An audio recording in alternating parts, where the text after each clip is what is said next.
2, 1. All right. Well, hey, we got a special gift for you. Miss Janice McLean DeLoatch is going to be talking to us on this summit, the Keys for Business Summit.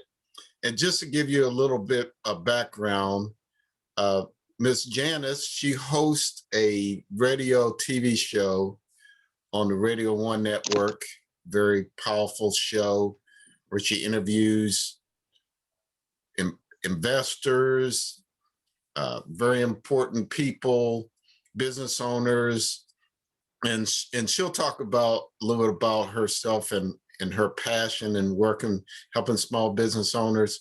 And as part of that, she's the founder of the Black Shopping Networks.com. So, hey, Janice, so tell us, how'd you get to be this multimedia mogul? Tell us your history. I got divorced. I don't know if that's the best way to start out, but one thing that you'll learn about Janice is she tells it how it is, and a lot of people, you know, in business, it's just a breath of fresh air, you know, to have someone like Janice kind of talk to us and sew into us. Is one thing I've learned in talking with her. But so one of the things you have an awesome story. So like I remember talking with you, you told me about how you met Mrs. West and some of the other people, how you kind of got into this business. Can you kind of share the listeners and the watchers how that happened? Sure. So, hi, everybody. My name's Janice McLean DeLoatch, and I joke, about how I got started. But the reality is now in the world, COVID-19 and beyond, seems that entrepreneurship and small business are really important to talk about. But my journey started about 20 years ago. I was 20 at the time, so y'all know. And I created a pantyhose vending machine company. And back in the day, that was a great idea. Us women were actually wearing hosiery, and it was important to look your best when you went to work. And then just hurdles of finding funding and expanding that business led me into creating a TV program called Entrepreneur's Edge TV that I did with my ex-husband, who at the time was a videographer. And he would always joke, I'm so sick of hearing you ranting and raving about what the SBA and you can't get money and funding. Why don't we do a show about it? It was his way of getting me to vent, and really it turned out to be a stroke of genius, because I did do that. And we did tape a pilot episode of my first show called Entrepreneur's Edge TV. And one of the things that I talked about was being a minority and being a woman, starting a business or trying to keep a business and continue to grow it, and lack of access to capital for minorities and women. And this was 20 years ago. And so we did a couple pilots. I did a couple shows. I put them on the local public television networks in the Maryland, DC, Virginia area. And then before email and Instagram and Zoom and all of these things became the rage, I did use email and snail mail, if anybody still remembers that. Yeah. And so I started to get responses from people about the issues that they were having as well. Starting their business, accessing their business, getting capital, getting funding, getting through the SBA. I know that these programs are said to have existed and still do. I have never believed that they've been fair for women and minorities. The other issue that I have huge issue with even today is the credit scoring system with regards to minorities and women. And now we're seeing all kinds of things that are coming out about how minorities and women have been discriminated for years on many different levels, in football, in housing, in banking, and credit is also one of those, but nobody's really focusing on that yet, and they should. So I digress. Let me go back to this point. Yeah. It is important for people to be able to access capital and grow their businesses. And unfortunately for me at that time, when pantyhose vending machines were really a great idea, I couldn't get that secured. So I started doing Entrepreneurs Edge TV, and found that there were a lot of people who were having the same issues that I had. So we continued to do the show. The show became very good. I learned on the job training in terms of media and broadcasting, got really good at it, got so good at it that I am a National Press Fellow through the Paul Miller Fellowship Program. I am a Kiplinger Fellow through the Knight Kiplinger Fellowship Program. And just recently, yay, kudos to Babson College. I graduated from the Black Women Entrepreneurs and Leadership Program at Babson College this year in 2021, so shout out to them.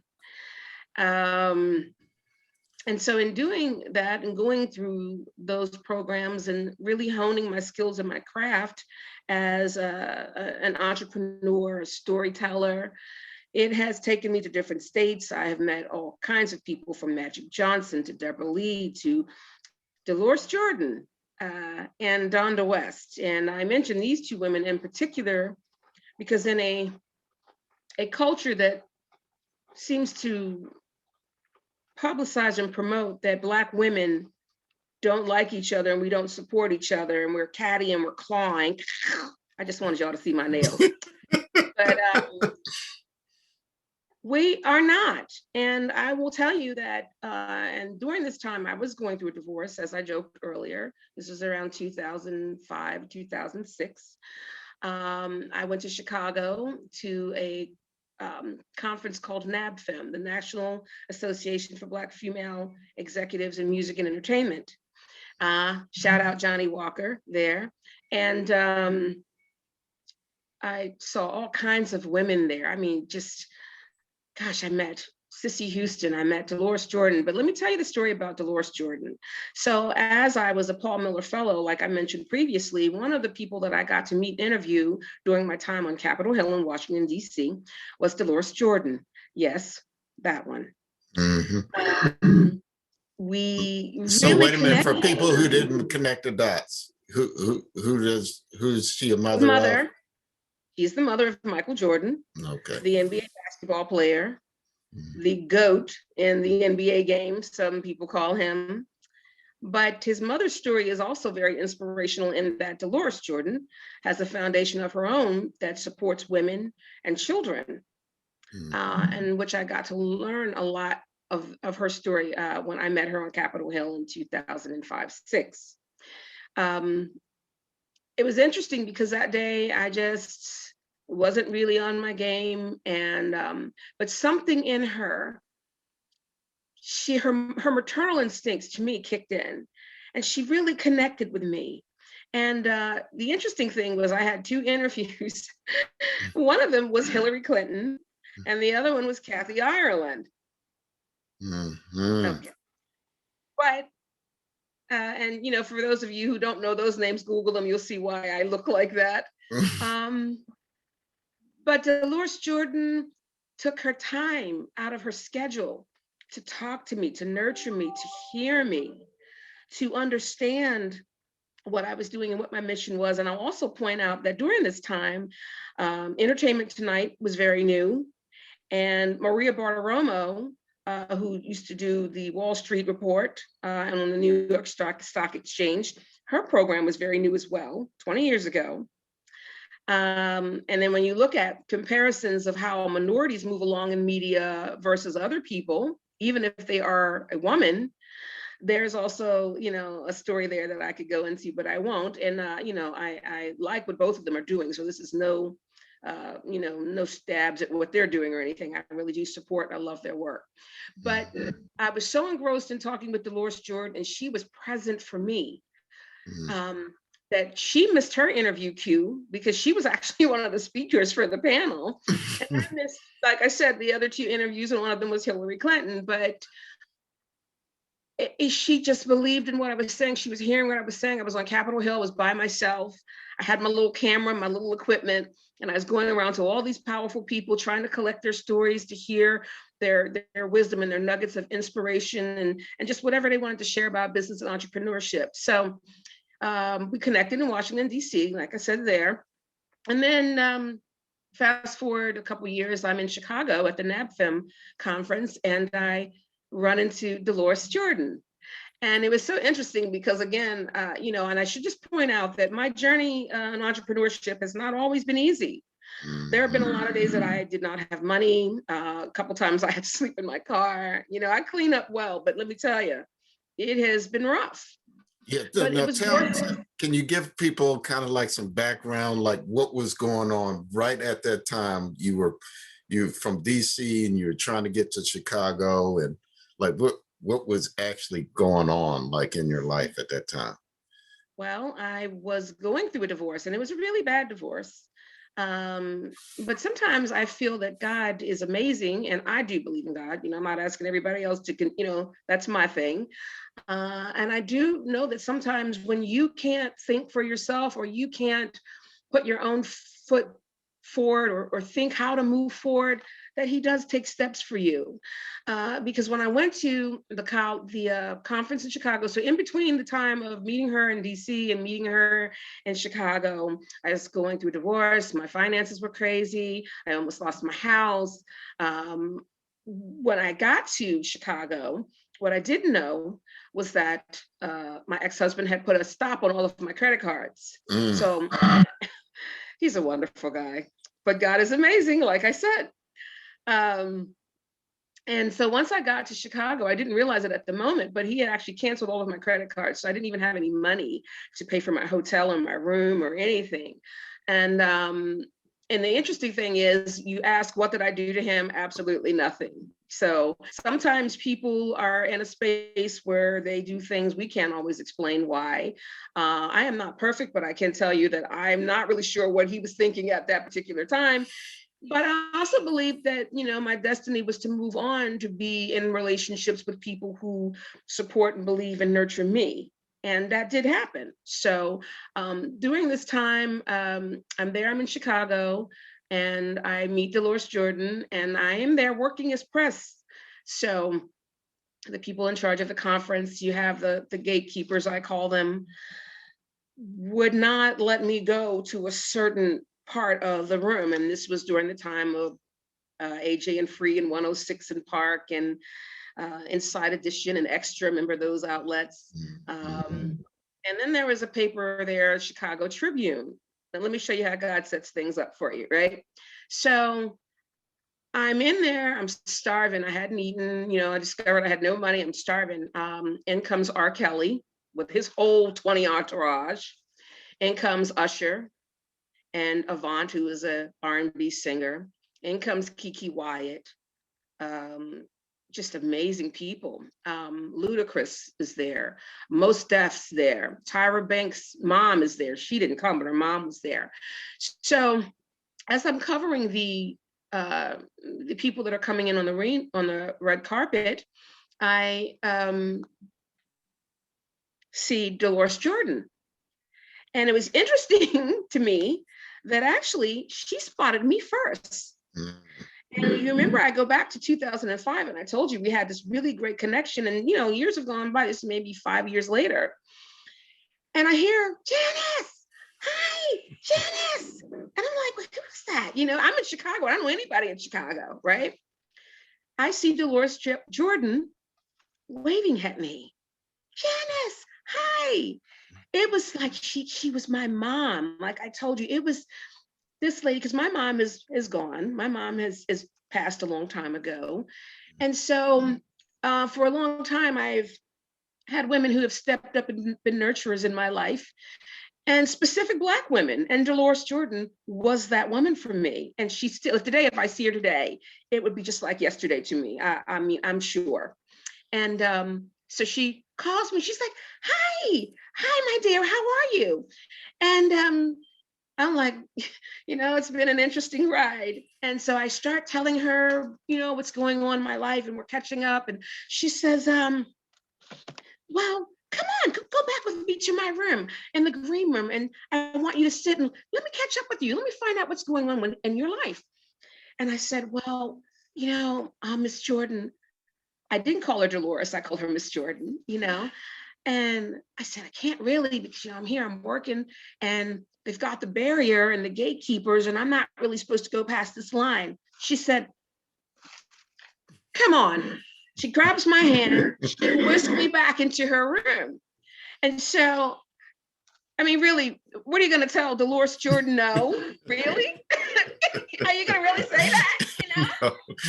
So, they're all giving me the eyes, the side eyes, the journalists and the other people there. And I felt kind of, because I'm a humble person, I didn't want to feel like I was waving anything in anybody's face, but it was kind of nice to be in the green room. And the first thing that I saw was this plate of food. And I was like, oh my gosh, I'm so hungry. And, she just laughed at me. She said, oh, Janice, you are just so funny, And so I'm sitting there with her, and, I'm telling her what's going on with my life. And I was like, I really, and then, so in walks Tyra Banks' mom. So they're greeting each other, they're saying hi. And in walks Mo Steph's mom. And I'm sorry that I don't remember their names right now. And then in comes Cissy Houston. Yes, Whitney Houston's mother. And then Johnetta Patton, Usher's mom. And so what I didn't realize was that Dolores Jordan was actually hosting a luncheon for the mothers of celebrities. So, and this is just why I know that sometimes things happen the way they're supposed to happen. I'm sitting in this room with all these women, and they're all famous, some of them because of their children, and some of them are doing a lot of things in their own right. And Dolores Jordan is holding my hand. And I was like, well, I think I really should go because, I know people are gonna complain about me being here. She's holding my hand, never said a word. So as we're sitting there, you could hear these women talking about what was going on in their life. And I was there at a down point in my life. And at that moment, they weren't Black women, mothers of celebrities. They were mothers. They were women. They were nurturers. And I don't know what it was about that day, but all of them loved on me. They didn't know who I was. They didn't know why. But what was clear to me now was that whatever Dolores Jordan felt about me, it transferred, and they understood there was a connection there. So as they're all sitting there and they're talking about their story, and during this time, Whitney Houston was really going through her, her very, public drug problem. And then, Usher actually was having a falling out with his mother at that time because she used to be his manager. Tyra Banks was also having an issue with her mother because she was her, sorry guys, I'm a little teary-eyed on that. She was her manager. And I won't go into all of the things that they were talking about, but it was clear that we were all women who were going through something. We were all Black women who were there going through something. And it was clear that they were women nurturing each other because they were all going through something. And how I got in this room and why I was in that room, I will never understand. But what I will tell you is, as I sat there listening to their stories, I never really shared my own. But what I do remember is Dolores Jordan holding on to my hand tightly. And she said, you sit down and just sit right next to me. And in comes Clarence Page, who is the reporter, who was the reporter from Chicago at the time, the Chicago Tribune. He comes in with his photographer. He's here to photograph the mothers and Dolores Jordan for the luncheon. I'm sitting next to Dolores Jordan. I said, well, I'm going to get up. I'm going to move because, I really don't. She's grabbing my hand. Nope. I'm sitting right there. And he says, okay, well, everybody move in. Let me get the picture. So the photographer snaps the picture. And here I am in the center of this photo, sitting next to Dolores Jordan on my left, Sissy Houston on my right, and all the other mothers. So that is just awesome. Broken, not understanding what I was even doing there, just glad to eat, ended up being in the middle of a photo with celebrity moms. Okay, so, and not only that, they invited me to their table for dinner. And let me tell you, their table wasn't like the table for the people that were sitting, not like my table. Man, and I meet Kiki Wyatt, and I meet Usher, and I meet, oh my gosh, all these amazing people. Strangely, I did not connect with R. Kelly. Okay. So forgive me, everybody. Forgive me. You don't have to say anything else. Because everybody's going through their own things, and we all deal with certain things, and so it's whatever. There's no judgment here on anybody. Let me just say. Yeah. But as we're eating the dinner, the day progresses, and we go on, and the night's over, and I'm going to go back to my hotel room because I was so happy for that moment that I had clearly forgotten that I didn't have any money, and all my credit card had been canceled, and I was stuck. So as I go to check into my room, the girl says, well, miss, your card has been declined. And I said, well, why? And she said, I don't know. So then that's how I discovered that my, that my cards had been canceled. And so I'm sitting there, and I'm sitting in the lobby, and I'm just sitting in the lobby. And at this point, it's getting really late. And the lady comes in, and she says, well, honey, you okay? And I'm like, yes, I'm fine. I don't know what it was about NABFEM and those women there. Excuse me a second. Give me a second, guys. I got to grab me a tissue here. I don't know what it is about this woman.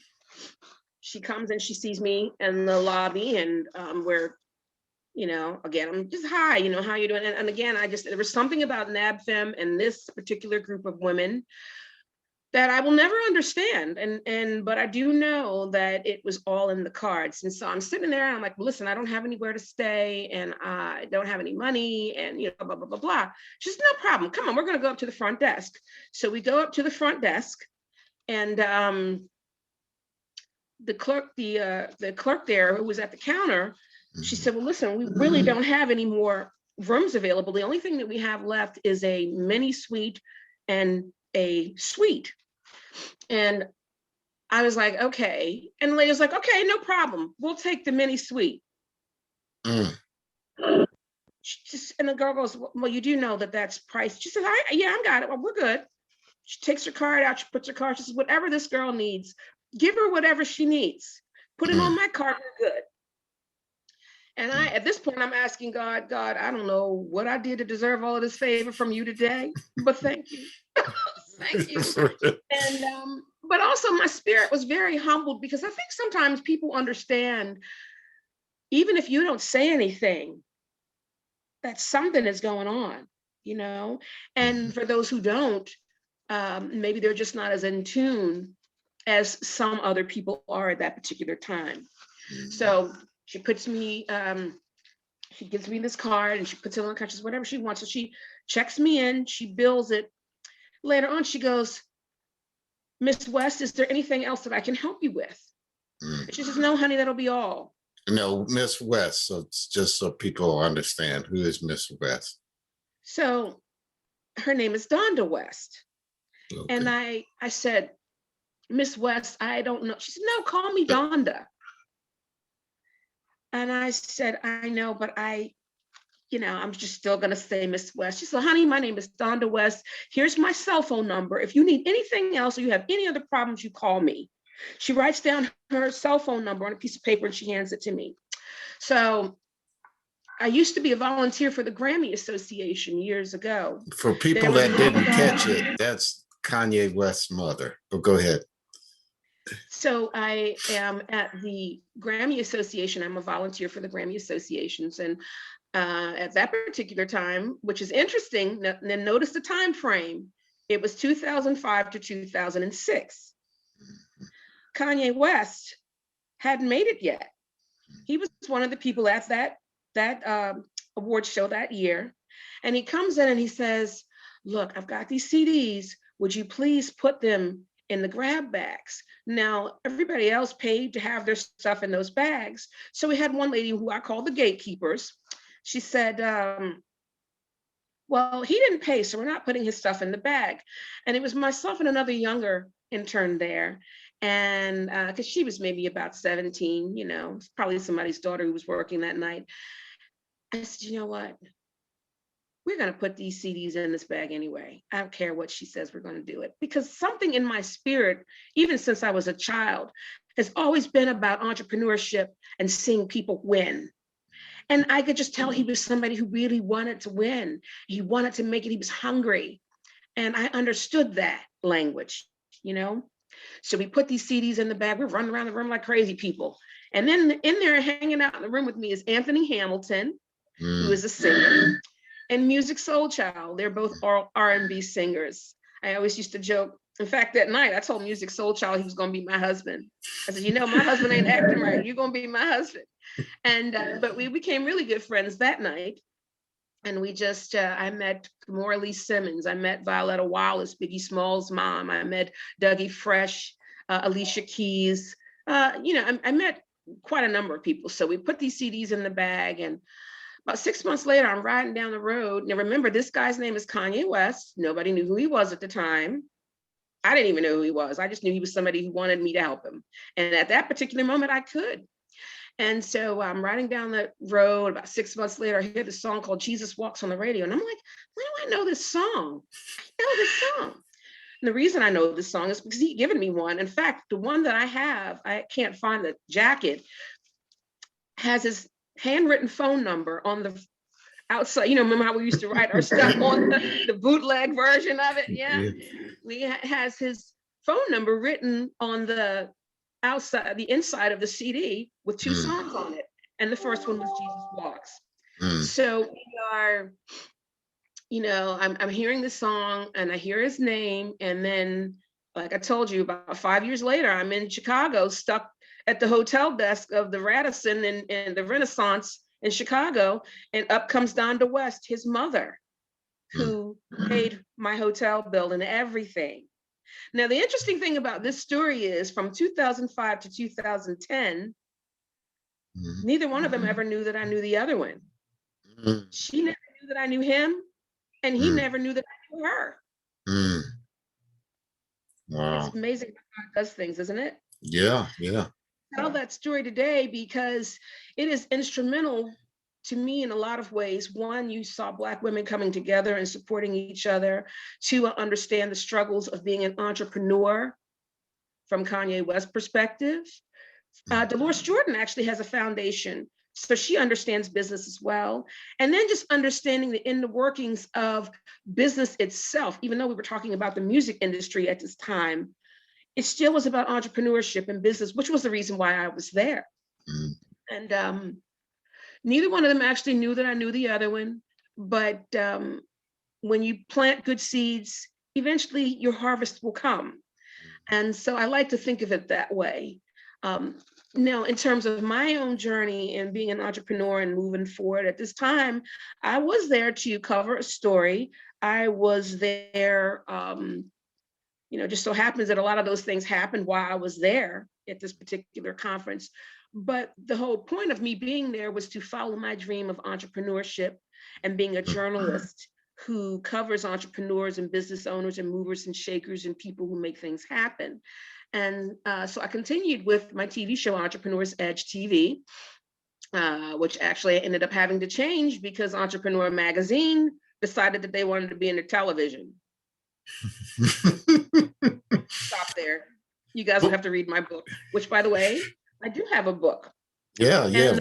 We'll make it available so people can get access to it. What is it? Yeah. My book is called The Autobiography of an Entrepreneur.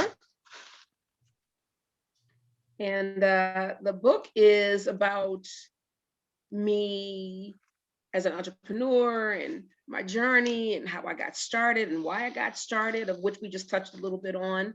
But as I was in Chicago taping Entrepreneurs Edge TV, Entrepreneur Magazine decided they want to do television. I went through a whole thing with them, including, losing my name to Entrepreneur Magazine because entrepreneurs, again, this goes back to financing and access to capital for entrepreneurs, which is why I'm really big about making sure that I connect with companies and businesses that help support access to capital for entrepreneurs, particularly minorities and women.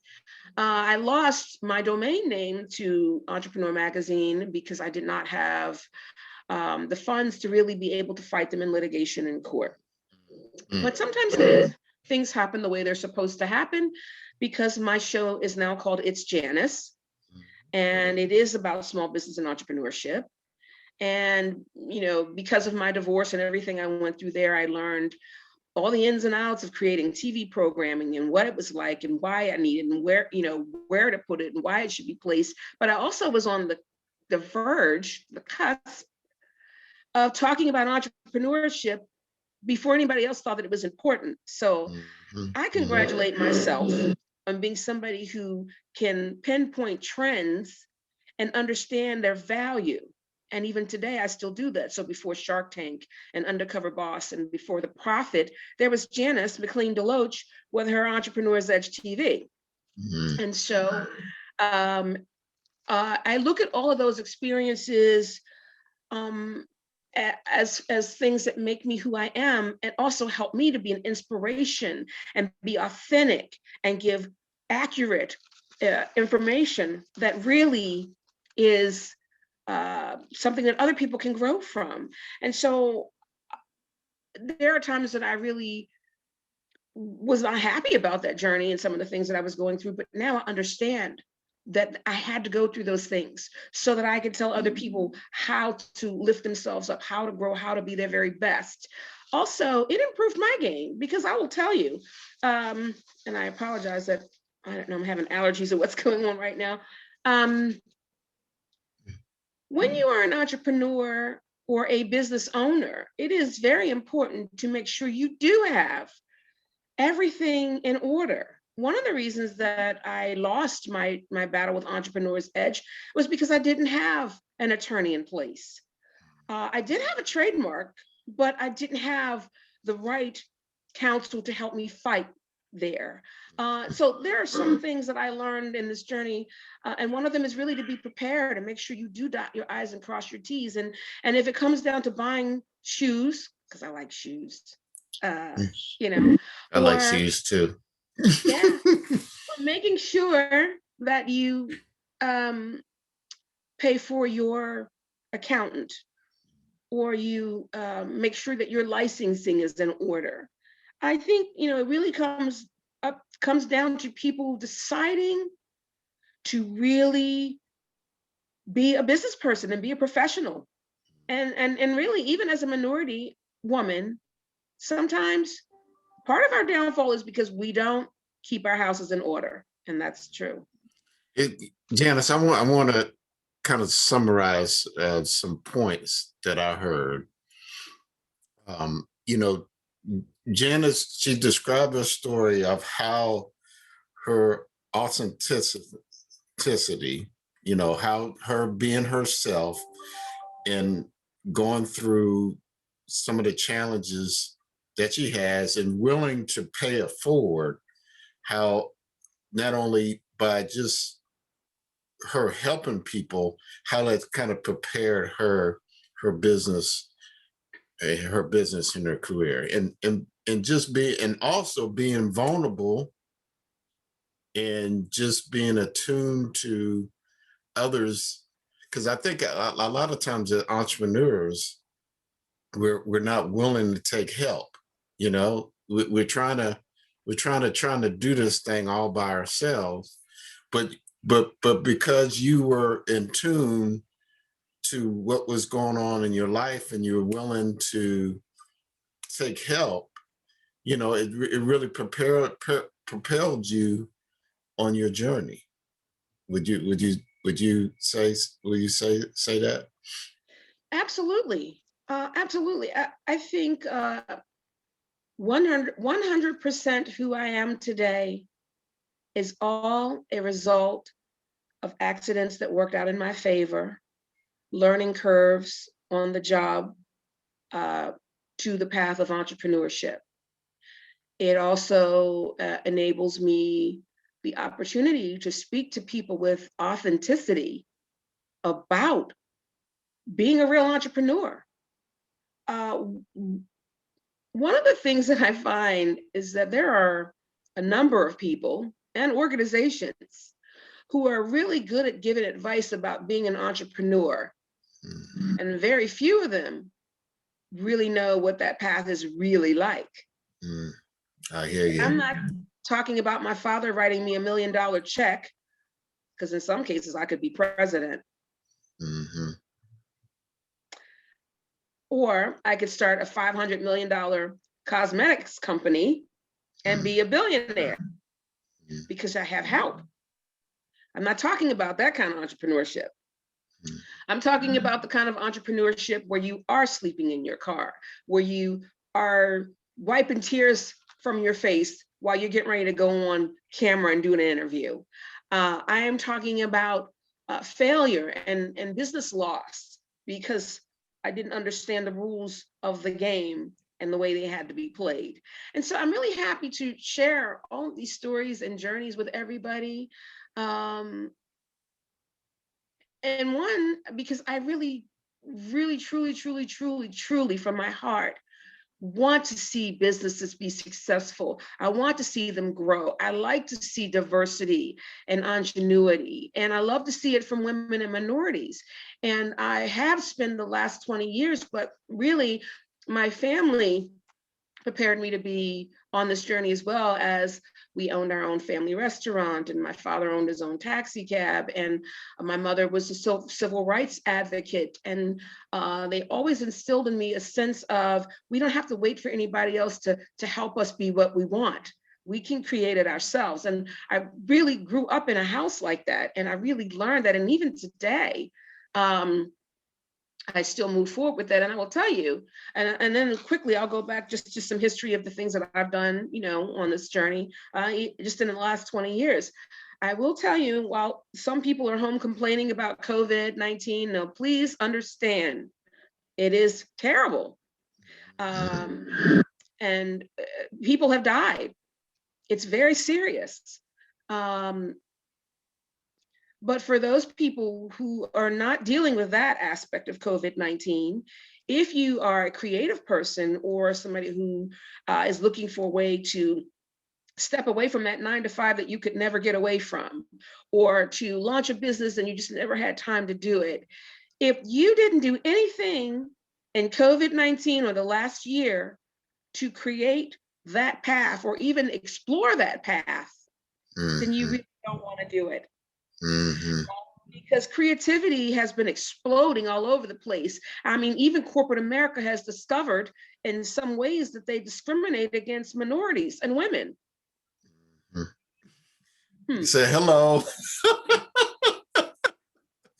She said, hello. Later, but here it is. She said, I've been trying to tell, I said, I've been preaching this on the mountaintop for ages and ages. And so what's happening now is that I have people reaching out to me from everywhere. Well, I don't say everywhere, but a lot of places. And suddenly my book is selling more. Suddenly people, you know, want to do interviews with me or want me to come on their shows. And I don't do all of them, but I do this show with you, Dominick, because I know that you really understand what it is that drives me in terms of entrepreneurship. And I understand that you are like that as well.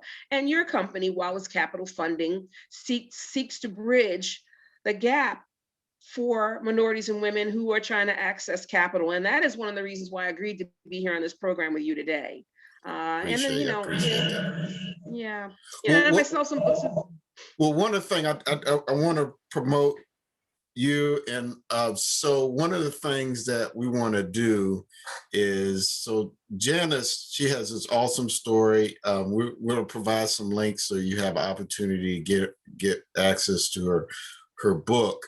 But one of the other things we want to do, there's some really powerful lessons in her story. You know, there's some key points, and what we're going to make is kind of like a worksheet or a little ebook, something that you can utilize to, you know, from some of these awesome talking points that you can implement in your life, in your business life, right away. And she shared a lot of those nuggets.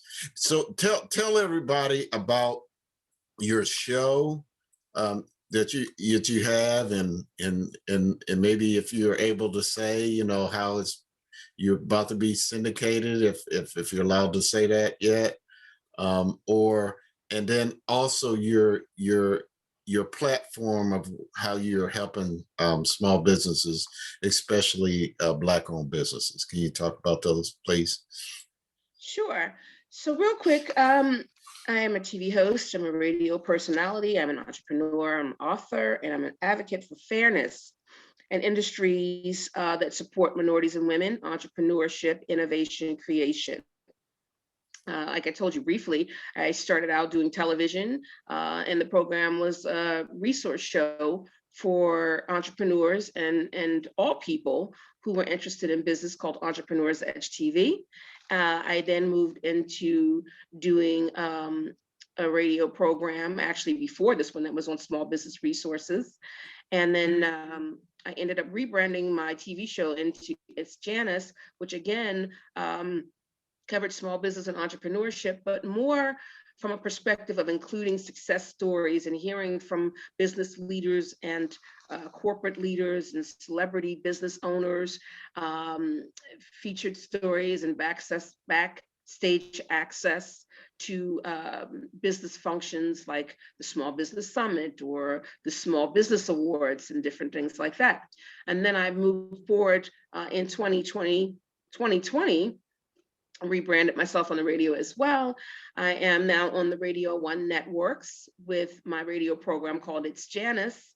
That's on every Wednesday from 4:30 to 5 p.m. On WOLB 1010 a.m. If you guys are available and want to check it out, please feel free to do so. Each week we feature all kinds of celebrities and business leaders and local entrepreneurs and small entrepreneurs and medium-sized companies. And we talk about everything like PPP loans, and we talk about disparities in access to lending. We talk about how to overcome obstacles and hurdles if you're stuck. And there are a lot of things that we talk about. And some of our guests have included Dionne Warwick, Dominick Wallace from Wallace Capital Group. Oh my gosh, just the list is endless. Emmy, the former supermodel and fashion Emmy, just on and on. But we're going to put the link of where they can go to get access to that radio station. But the other thing I wanted everybody to know about what you're doing. So a lot of times people talk about, you know, let's put things in action. You know, let's help small businesses. Let's have Black-owned businesses. Let's have minority-owned businesses. But you actually have a platform that is actually doing it. Can you talk about that? Absolutely. And thank you for keeping me, you know, bringing me back to that point, because I was getting there. It took me a little bit longer than I wanted. But I launched something called the Black Shopping Networks.com. And it's networks.com, theblackshoppingnetworks.com. And what that is a shopping platform that will unite and help sustain and grow minority and women-owned businesses around the country. And you can sign up on the website to have your business there as a vendor. And you can also sign up as a shopper and a customer to shop minority-owned brands, entrepreneurs, and businesses right on the blackshoppingnetworks.com. I love it because one of the things that this will do, which is really cool that I can't wait to tell you guys and you today, is that we will be launching on Roku. Oh, wow. The middle of March. March 15th is our target date. And you'll be able to get us on Amazon and Fire Stick and all of those streaming channels. And you would just type in theblackshoppingnetworks.com. You'll be able to find us. Now, keep in mind, we launched in July of 2020 during the pandemic. Mhm. So we are not 100% where we want to be, but we have definitely started. And right now we have 47 vendors and over 1,400 shoppers who have signed up.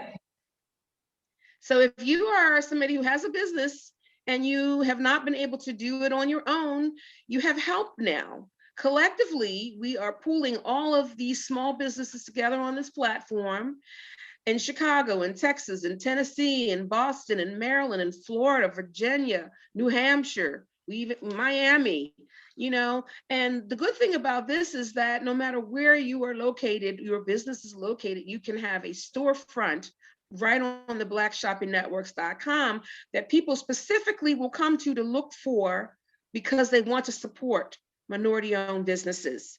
So now, if you didn't hear your city name, then you need to be on the platform so you can get your city on the map. There you go. Yeah, and it's really inexpensive, depending on what tier level you choose. The sign up starts at $75 a month. There you go. I mean, I don't know who would not want to have a business on a platform where they're paying $75 a month for advertising and marketing and support because you've got other neighbors who are going through the same thing as you. And collectively, we're moving together, moving forward together. So this is a really great opportunity. I'm telling you, don't wait until we become on par. There are 3 other shopping networks, and none of them really feature Black and women-owned businesses. That is our mission here with the blackshoppingnetworks.com. Again, I realize a void for a community of people who have been suffering from not having our own identity on a national level for a long time. And like the good entrepreneur and serial entrepreneur that I am, I wanted to find a way to solve not just my issue, but issues that collectively minority and women-owned businesses have been having for years. And the blackshoppingnetworks.com is the answer. And the other thing, I just want you to know, there are people who bootleg any good idea. People will try to copy and bootleg. But the blackshoppingnetworks.com is the original. And the difference is that you won't see a whole bunch of glossy names. When you go to our site, you're going to see a whole bunch of names you don't recognize. And that is what is inspirational and amazing about our platform, because we are specifically speaking to the people in the community. The vegetarian guy who makes this great sauce that goes on these vegetarian burgers that nobody's ever heard of, or the African designer that's here in Chicago who's got great fashions, but she's not on some of the other platforms. And if she is on there, she's not prominent. She's not being promoted. And the other thing is, we partnered with a charity called the Legal Defense Fund for Children, Women, and Minorities, and we will donate 10% of our monthly income to this charity who works to support women and minorities and children from a legal standpoint in terms of legal issues they may have. And so again, they are very new, and that's why we partnered with them, because we want to partner with people on the ground level and grow. And 2 years from now, when you go back and listen to this interview, and I said to you, don't just sit around saying, I think, I like, I'm going to, I will. I'm telling you today, here's your call to action. Do it. Go to the website, www.theblackshoppingnetworks.com. Sign up as a shopper. Sign up as a customer. Help me get the same numbers that you do when you go post something on Facebook every day. Because now I've got something to work with when I go to marketing people and they say, how many people are signed up on your shopping platform? How many people are vendors do you have? And, just like we spend time telling people, and, sometimes I get so frustrated when I think about all the times people say, oh, hit me up on Facebook, go to me on Twitter, go to me on Instagram. And even though right now I'm kind of promoting them too, what I'm telling you is, instead of sending you to their platform, I want you to go to the blackshoppingnetworks.com. Tell people to connect with you on blackshoppingnetworks.com. Tell people to go and sign up as a shopper. So now I can go to advertisers who really want to get behind Black businesses right now in 2021 and say, these are the number of shoppers that we have. These are the number of vendors that we have. So now I've got advertising dollars to help promote and market these businesses that really took a chance on me and signed up with the blackshoppingnetworks.com, and I'm taking a chance with them too. Now we're growing together and we're pooling our money collectively. And instead of you having to go to another platform to Google Black businesses, the blackshoppingnetworks.com should be your first stop. I know we're not there yet, but eventually we will be. I think of us as the BET in the making. When you think of everything Black shopping, you should be looking at the blackshoppingnetworks.com. Everybody should be there. When I want to find who makes Black socks, or a Black business that makes socks, we should be going to the blackshoppingnetworks.com to find them. Now, please understand that this is not a discriminatory platform. The goal is not to discriminate against other people. It is basically to support a community of people who've been left out of the conversation for a really, really, really, really, really long time, and to level the playing field and to give them a leg up and to help us again grow together collectively and raise our voice in this way in terms of economically. That is really the mission and the purpose of this. So. Wow. So Janice, I really appreciate you being, you've given us so much golden nuggets. Your story is very inspirational. What I look at it when I hear your story, I'm like, hey, shoot, I can do this. Whatever I'm doing, I can do this.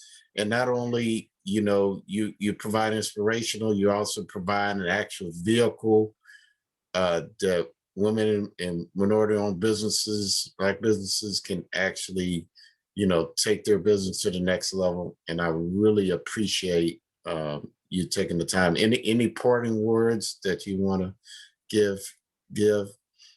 Yes. So lastly, take action. My call to action to you was go sign up at the Black Shopping Networks, plural with an S.com. Look for that little green, red, and blue shopping cart. Sign up as a shopper, sign up as a vendor, tell your friends, post it on your Facebook pages, Instagram, Twitters, and all of that. Yeah, I'm telling you to post my stuff on their pages, absolutely. And, but also, you've got to move, get up. Whatever it is that you want to do, you think you can do, you know how to do, don't get stagnant. Don't be discouraged because all the signs telling you no. Keep going, keep going. Also, you please feel free to tune in and send me some topics to it-Janice Radio, and you can send me information at www.it-Janice.com, ITSJANICEEPK.com.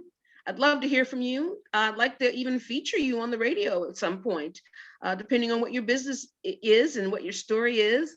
Also listen in because we have a lot of resources and tools and tips that we share every week.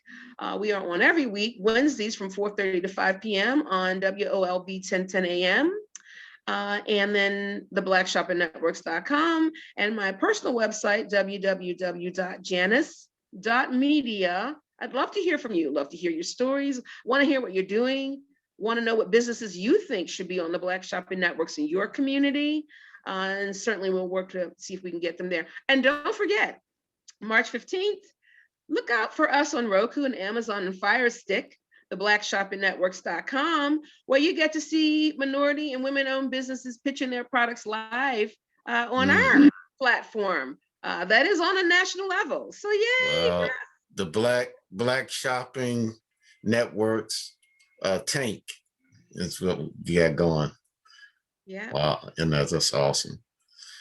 All right. Well, hey, Janice, appreciate you on, and we're gonna all those links and everything. We're gonna make those available for people to have access to. And thanks again for being on our program, our summit. Well, thank you. I'm glad that I had the opportunity to be here, and I thank you for the invite. And as always, I love to talk with you because, what you guys don't understand about Mr. Wallace, he's really good at helping people pull out who they are and discover things that we don't even discover about ourselves sometimes. And so it was actually his idea that I got on here and shared that story with you. And it really did help me walk back down memory lane and think about some things that I had forgotten. So if nothing else, maybe we need to go back and revisit who we were, 5, 10, 20 years ago to see what we can do better today. So God bless to everybody and thank you. I hope that I inspire you all in some way. All right. Thanks, Janice.